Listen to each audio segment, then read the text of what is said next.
ការពិតនឹងហើយមីស៊ីលដែលធ្លាក់ចូលដីប៉ូឡូញគឺជាមីស៊ីលអ៊ុយក្រែនប្រធានការិយាល័យសន្តិសុខជាតិរបស់ប្រទេស BBN លោក Greg Savira បានប្រាប់អ្នកស្រុកថាផុសតាងដែលប្រមូលបានដោយប៉ូឡូញសហរដ្ឋអាមេរិកនិងអង្គការ NATO បង្ហាញច្បាស់ហើយថាវាជាមីស៊ីលរបស់អ៊ុយក្រែនដែលបានសម្លាប់មនុស្ស2នាក់នៅលើទឹកដីប៉ូឡូញមិនឆ្ងាយពីព្រំដែនអ៊ុយក្រែនក្នុងសប្តាហ៍នេះបើយោងតាមកម្មវិធីផ្សាយរបស់វិទ្យុ RMF FM នៅថ្ងៃប្រហ័សប្រធានាធិបតីប៉ូឡូញលោក Andrzej Duda បាននិយាយថាមីស៊ីលនេះទំនងជាមីស៊ីលអ៊ុយក្រែនទន្ទឹមនឹងនោះទីក្រុង Washington បានសារភាពថាខ្លួនមិនមានភស្តុតាងដែលផ្ទុយនឹងការវិយតម្លៃរបស់ Duda ទេខណៈដែលទីក្រុងគៀវបានប្រញាប់ប្រញាល់បន្ទោសឧបទ្ទវហេតុនេះលើទីក្រុងម៉ូស្គូលោក Savira បាននិយាយកាលពីថ្ងៃប្រហ័សថាភស្តុតាងទាំងអស់គឺត្រូវបានប្រមូលនៅលើ NATO អាមេរិកនិងភាគីរបស់យើងបង្ហាញថាយើងកំពុងដោះស្រាយជាមួយនឹងមីស៊ីល S300 ដែលបាញ់ដោយប្រព័ន្ធការពារប្រឆាំងយន្តហោះអ៊ុយក្រែននេះបើយោងតាមលោក Savara ដែលបាននិយាយកាលពីថ្ងៃប្រហ័សតែលោកមិនផ្ដល់ព័ត៌មានលម្អិតអំពីព័ត៌មានដែលប្រមូលបានដោយអ្នកស៊ើបអង្កេតនោះទេយោងតាមប្រធាន BBN ឥឡូវនេះការិយាល័យអាជ្ញាធរប៉ូឡូញកំពុងដឹកនាំការស៊ើបអង្កេតលើឧបទ្ទវហេតុនេះជាបន្ទាន់ផងដែរលោក Savara បាននិយាយថាទីក្រុង Warsaw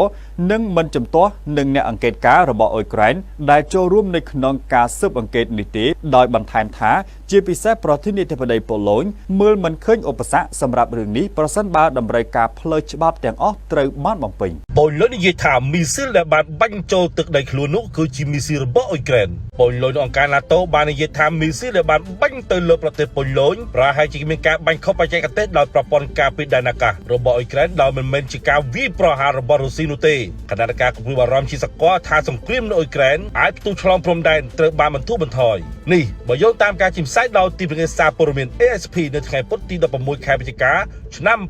2022យ៉ាងណាក៏ដោយប្រធានអង្គការ NATO បាននិយាយថាទីក្រុងម៉ូស្គូមិនមែនជាទីក្រុងគីវទេដែលត្រូវស្ដីបន្ទោសចំពោះការចាប់ផ្ដើមសង្គ្រាមតាំងពីដំបូងនិងបើកការវាយប្រហារដែលបង្កឲ្យមានការបាញ់ពីសំណាក់អ៊ុយក្រែនលោក Jens Stoltenberg អគ្គលេខាធិការអង្គការ NATO បានប្រាប់នាយកព័ត៌មាននៅទីក្រុង Brussels នៅថ្ងៃនេះមិនមែនជាកំហុសរបស់អ៊ុយក្រែនទេរុស្ស៊ីត្រូវទទួលខុសត្រូវខ្ពស់បំផុតខណៈដែលខ្លួនបន្តសង្គ្រាមខុសច្បាប់ប្រឆាំងនឹងអ៊ុយក្រែនប៉ូឡូញដែលជាសមាជិកបកសម្ព័ន្ធយោធា NATO នៅថ្ងៃពុធនេះបានអះអាងថាមីស៊ីលមួយគ្រាប់ផលិតដោយរុស្ស៊ីបានធ្លាក់ចំតំបន់ភាគខាងកើតនៃប្រទេសរបស់ខ្លួនស្ថិតនៅក្បែរព្រំដែនជាមួយអ៊ុយក្រែនហើយបានកោះហៅអគ្គរដ្ឋទូតរុស្ស៊ីប្រចាំទីក្រុងវ៉ាសូវីមកសួរនាំក្រោយទីក្រុងម៉ូស្គូបានបដិសេធថាខ្លួនមិនមែនជានៃការបាញ់មីស៊ីលនេះឡើយគូបញ្ជាក់ថាមេដឹកនាំ NATO និងមេដឹកនាំប្រទេសជាដៃគូបានកោះប្រជុំគ្នានៅថ្ងៃពុធនេះដើម្បីពិភាក្សាជុំវិញគ្រាប់មីស៊ីលធ្លាក់ចូលទឹកដីប៉ូឡូញគណៈប្រធានាធិបតីអាមេរិកលោក Joe Biden បានប្រាប់សមភាគីប៉ូឡូញរបស់លោកថាទីក្រុង Washington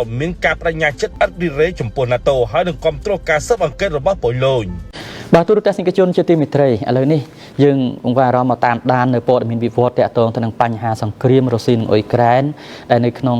សប្តាហ៍នេះយើងបានមើលឃើញថាសង្គ្រាមនេះហាក់ដូចជាកំពុងតែចាប់ផ្ដើមហៀចេញពី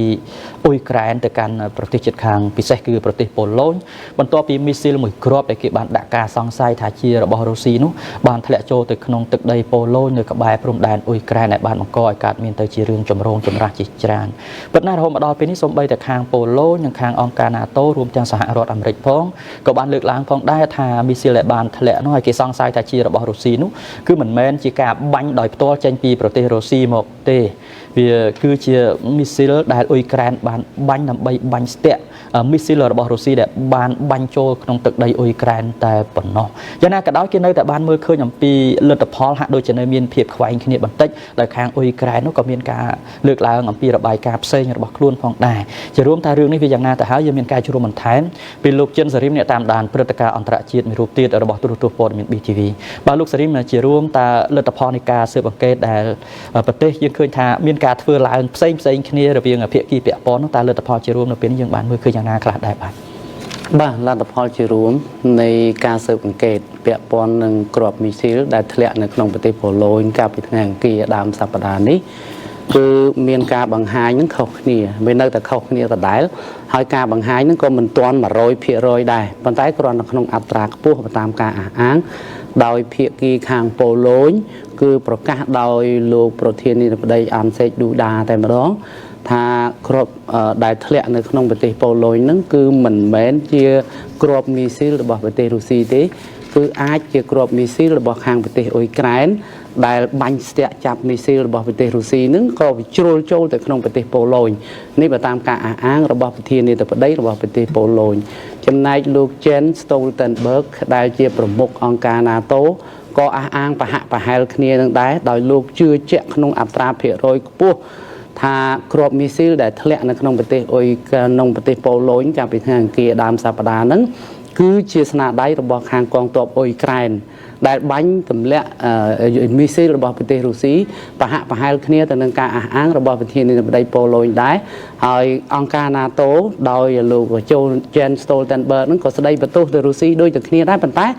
មិនមែនស្ដីបន្ទោសដោយសារគ្រាប់មីស៊ីលនឹងទេគឺស្ដីបន្ទោសពាក់ព័ន្ធទៅនឹងការបាញ់មីស៊ីលពីសំណាក់កងទ័ពរបស់ប្រទេសរុស្ស៊ីចូលទៅក្នុងប្រទេសអ៊ុយក្រែនដោយលោក Jens Stoltenberg បានបញ្ជាក់ថាប្រសិនបើខាងរុស្ស៊ីមិនបាញ់មីស៊ីលចូលទៅក្នុងប្រទេសអ៊ុយក្រែនទេខាងអ៊ុយក្រែនក៏មិនបាញ់មីស៊ីលគ្រាប់មីស៊ីលប្រឆាំងមីស៊ីលនឹងរហូតដល់ធ្លាក់ទៅក្នុងប្រទេសប៉ូឡូញដែរដោយឡែកលោក Alexander Lanoska ដែលជាសាស្ត្រាចារ្យជំនាញផ្នែកទំនាក់ទំនងអន្តរជាតិនៅសាកលវិទ្យាល័យ Waterloo ប្រទេសកាណាដាបានបញ្ជាក់ថាការស៊ើបអង្កេតហ្នឹងគឺវាត្រូវទៅនឹងសំណុំរឿងវាត្រូវទៅនឹងភ័ស្តុតាងបើទុកជាមិនមែន 100% ថាវាជាស្នាដៃរបស់ប្រទេសអ៊ុយក្រែនក៏ដោយក៏ការបាញ់មីស៊ីលហ្នឹងវាជាស្នាដៃរបស់អ៊ុយក្រែនរួចទៅហើយមិនមែនជារុស្ស៊ីទេនេះជាការបញ្ជាក់3ប្រភពដែលថាភាគច្រើនអត្រាភាគរយខ្ពស់គឺជាមីស៊ីលរបស់ផលិតនៅប្រទេសរុស្ស៊ីតែអ៊ុយក្រែននឹងប្រើមីស៊ីលនឹងដោយឡែកលោកប្រធានាធិបតីរបស់ប្រទេសអ៊ុយក្រែន Volodymyr Zelensky នៅតែប្រកែកដោយថាទោះបីជាមានការបង្ហាញភ័ស្តុតាងថាមីស៊ីលនឹងជារបស់ខ្លួនក៏ដោយក៏លោក Zelensky ថាមិនមែនទេជាស្នាដៃរបស់ប្រទេសរុស្ស៊ីគឺរុស្ស៊ីជាអ្នកបាញ់ចូលទៅក្នុងប្រទេសប៉ូឡូញដែលលោកនឹងក្រុមជំនាញរបស់ប្រទេសអ៊ុយក្រែននឹងកំពុងតែស៊ើបអង្កេតបន្តកំពុងតែប្រមូលភស្តុតាងនឹងដើម្បីយកទៅឲ្យដៃគូរបស់ខ្លួននឹងមើលមានអង្គការ NATO មានសហរដ្ឋអាមេរិកនិងប្រទេសផ្សេងៗទាំងសហភាពអឺរ៉ុបថែមទៀតឲ្យមើលអំពីភស្តុតាងផ្សេងៗដែលបញ្ជាក់ថាមីស៊ីលដែលបាញ់ចូលក្នុងប្រទេសប៉ូឡូញដែលប៉ះពាល់ទៅដល់សមាជិករបស់សហភាពអឺរ៉ុបផងជាសមាជិករបស់អង្គការ NATO ផងហ្នឹងគឺជាស្នាដៃរបស់ប្រទេសរុស្ស៊ីដូច្នេះរហូតមកដល់ពេលនេះលទ្ធផលនៃការស៊ើបអង្កេតពាក់ព័ន្ធនឹងមីស៊ីលដែលធ្លាក់នៅក្នុងប្រទេសប៉ូឡូញគឺមិនទាន់ 100% ទេតែគ្រាន់តែអះអាងខុសគ្នាត្រង់ថាប្រធានាធិបតីអ៊ុយក្រែនតែម្នាក់ឯងប្រកែកថាមិនមែនជារបស់ខ្លួនទេមីស៊ីលជារបស់រុស្ស៊ីហើយទាមទារឲ្យអន្តរជាតិដាក់បន្ទុកបន្ថែមទៅលើខាងប្រទេសរុស្ស៊ីដោយការដាក់ទណ្ឌកម្មសេដ្ឋកិច្ចការរដ្ឋបတ်ការទូតហើយនិងអន្តរាគមន៍យោធាចូលទៅប្រឆាំងទៅនឹងខាងប្រទេសរុស្ស៊ីប៉ុន្តែគ្រាន់តែទោះយ៉ាងណាក៏ដោយក៏គេជឿថាការស៊ើបអង្កេតនឹងគឺអត្រាភាគរយខ្ពស់ហើយថាជារបស់អ៊ុយក្រែនទោះជាអ៊ុយក្រែនប្រកែកថាមិនមែនជារបស់ខ្លួនក៏ដោយបាទសូមអរគុណលោកសេរីមដូច្នេះយើងនៅបន្តតាមដានបន្តទៀតអំពីវិធានការជាបន្តបន្ទាប់ពីព្រោះថាទោះបីជារបស់អ៊ុយក្រែនឬក៏របស់រុស្ស៊ីប៉ុន្តែវាទៅប៉ះដល់ប៉ូឡូញដែលនៅជាប់នឹងអ៊ុយក្រែននោះដែលវាជាសញ្ញាមួយដែលបង្ហាញឲ្យឃើញថាសង្គ្រាមនេះវាហាក់ដូចជាចាប់ដើមហៀបាទបន្តិចម្ដងចេញពីប្រទេសអ៊ុយក្រែនរយៈពេលជាង9ខែមកនេះសង្គ្រាមនេះមិនទាន់ចប់ហើយបើនៅតែបន្តទៀតបែបនេះតើរឿងនេះវានឹងទៅជាយ៉ាងណាទៀតយើងនៅបន្តតាមដានជម្រាបលាលោកសេរីមបាទអរគុណបាទលោកស្រី Matilda Buckner ដែលដឹកនាំបេសកកម្មអង្គការសហប្រជាជាតិខាងឃ្លាំមើលការគោរពសិទ្ធិមនុស្សនៅអ៊ុយក្រែនបានពិពណ៌នាយ៉ាងវែងអំពីការធ្វើទុកទោសលើឆ្លើយសង្គ្រាមនៃភាគីបដិបត្តិទាំងពីរដែលឆ្លើយខ្លះត្រូវញាត់បញ្ចូលក្នុងឡានកាមីយ៉ុងខ្លះត្រូវវាយដំយ៉ាងដំណំឬសម្រាប់កាយតែម្ដងនិងថែមទាំងឆក់ខ្សែភ្លើងទៅផងប៉ុន្មានខែចុងក្រោយបេសកកម្មអង្គការសហប្រជាជាតិនេះបានសាកសួរឆ្លើយសង្គ្រាមអ៊ុយក្រែន159នាក់ក្នុងនោះបុរស139នាក់និងស្ត្រី20នាក់ចាប់ឃុំឃាំងដោយរុស្ស៊ីនិងក្រុមប្រដាប់អាវុធពួកគេព្រមទាំងឆ្លើយសង្គ្រាមរុស្ស៊ី175នាក់ដែលសុទ្ធតែជាបុរសចាប់បានដោយអ៊ុយក្រែន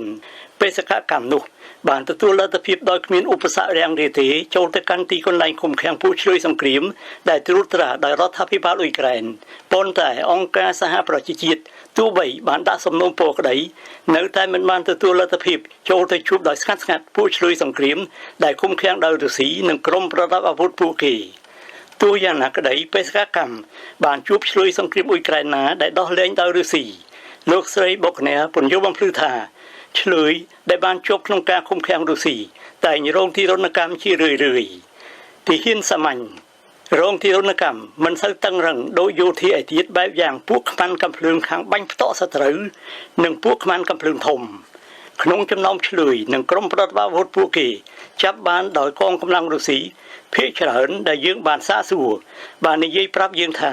ពួកគេបានរងទីរណកម្មនិងវាយដំធ្វើបាបនៅពេលដែលគេបានជាប់ក្នុងការឃុំឃាំងសេចក្តីនេះចម្លងឲ្យឃើញដោយលោកស្រីបុកណែលហើយរងទីរណកម្មនឹងការវាយដំធ្វើបាបនេះមិនមែនតែដើម្បីជីកយកព័ត៌មានពីពួកគេប៉ុណ្ណោះទេតែដើម្បីសម្លុតនិងបង្អាប់ពួកគេរៀងរាល់ថ្ងៃក្រោយពីធ្លាក់ខ្លួនត្រូវចាប់បានឆ្លើយខ្លះរងការវាយដំភ្លាមភ្លែតរួចបន្ទាប់មកដឹកទៅកាន់ទីកន្លែងឃុំឃាំងជាញឹកញយគឺក្នុងឡានកាម៉ាញ៉ុងគោជើងប្រជៀតគ្នាដោយគ្មានទឹកផឹកនិងមិនអាចបត់ជើងដល់ទៅជាមួយថ្ងៃឯណោះដៃគេចងជាប់ទាំងពឹសនិងភ្នែកទាំងសងខាងរបស់គេបិទជិតដោយបន្ទះក្រណាត់ស្អិតជាប់សាច់ទាល់តែបន្សល់ទុកស្នាមជាប់និងរបួសនៅកដៃនិងនៅលើមុខគេលោកស្រីបុកណែរៀបរាប់ពេលទៅដល់កន្លែងឃុំឃាំងពួកឆ្លើយសង្គ្រាមត្រូវឆ្លងកាត់នីតិវិធីដើម្បីអាចចូលទៅទីតាំងនោះសកម្មនេះទទួលបានដោយអង្គការសហប្រជាជាតិក្នុងដំណើរប្រព្រឹត្តទៅនៃនីតិវិធីនោះពួកគេរងជាអាចការវាយដំធ្វើបាបខំដោយឆ្កែឬសម្រាប់កាយមានមិនតិចទេអ្នកដែលរងការរំលោភផ្លូវភេទពួកឆ្លើយសង្គ្រាមបានពិពណ៌នាថាគេត្រូវបានវាយដំនិងដំបងកៅស៊ូនិងញញួរធ្វើពីឈើរងការទាត់ធាក់និងការឆក់ខ្សែភ្លើងលោកស្រីបុកណែអ្នកដឹកនាំបេសកកម្មអង្គការសហប្រជាជាតិខាងឃ្លាំមើលការគោរពសិទ្ធិមនុស្សនៅអ៊ុយក្រែននិទានតមកទៀតអង្គការសហប្រជាជាតិខិតខំផ្ទៀងផ្ទាត់មើលព័ត៌មានដែលខ្លួនបានទទួលទាក់ទងនឹងការធ្លាក់ខ្លួនស្លាប់ទៅកាលក្នុងខែមេសានៃឆ្លើយសង្គ្រាមភេទប្រុស8នាក់ដែលបានជាប់ក្នុងការឃុំឃាំងនៅមន្ទីរអប់រំកែខ្លួនជិតទីប្រជាជនអូលីនីកាបេសកកម្មក៏បានសាកសួរស្ត្រីឆ្លើយសង្គ្រាម20នាក់ដែលខ្លះត្រូវបានបញ្ជូនទៅមន្ទីរអប់រំកែខ្លួនក្បែរទីប្រជាជនអូលេនីកាតាមមន្ត្រីអង្គការសហប្រជាជាតិរូបនេះស្ត្រីទាំងនោះមិនបានរងការរំលោភលើរូបកាយខ្លួនទេប៉ុន្តែបានឮសំឡេងឈឺចាប់នៃឆ្លើយប្រុសៗដែលស្ថិតនៅតាមបន្ទប់ជិតខាងទន្ទឹមនេះអង្គការសហប្រជាជាតិក៏បានទទួលទល់ឲ្យក៏គួរឲ្យជឿស្ដីអំពីការប្រហារជីវិតយ៉ាងលឿនដែលមិនបាច់កាត់ទោសទេលើពួកឆ្លើយសង្គ្រាមរុស្ស៊ីដែលចាប់បានដោយកងកម្លាំងអ៊ុយក្រែននិងករណីជាច្រើននៃទារុណកម្មការវាយដំធ្វើបាបពីខាងអាជ្ញាធរអ៊ុយក្រែនយើងបានចងក្រងជាឯកសារករណីនៃទារុណកម្មនិងការវាយដំធ្វើបាបជាពិសេសនៅពេលចាប់បានដោយកងទ័ពក្រុងគីវឬនៅពេលបញ្ជូនគេទៅកាន់ជំរំឆ្លងកាត់នឹងទីកន្លែងឃុំឃាំងលោកស្រីបុកណែពន្យល់តមកទៀតឆ្លើយសង្គ្រាមរុស្ស៊ីជាច្រើនត្រូវបានចាក់នឹងកាំបិតឬឆក់ខ្សែភ្លើងការធ្វើទុកទោសដែលប្រតិបត្តិដោយពួកភ្នាក់ងារនៃកម្លាំងសន្តិសុខនិងពួកយោធាអ៊ុយក្រែនឆ្លើយសង្គ្រាមរុស្ស៊ីជាច្រើនបានរាយការណ៍អំពីស្ថានភាពសែនអាក្រក់ដែលជាញឹកញយនាំឲ្យអាម៉ាស់មុខនៅពេលជំនះគេទៅកាន់ជំរំឆ្លងកាត់និងទៅកាន់ទីកន្លែងឃុំឃាំងជាញឹកញយទាំងស្រាតននល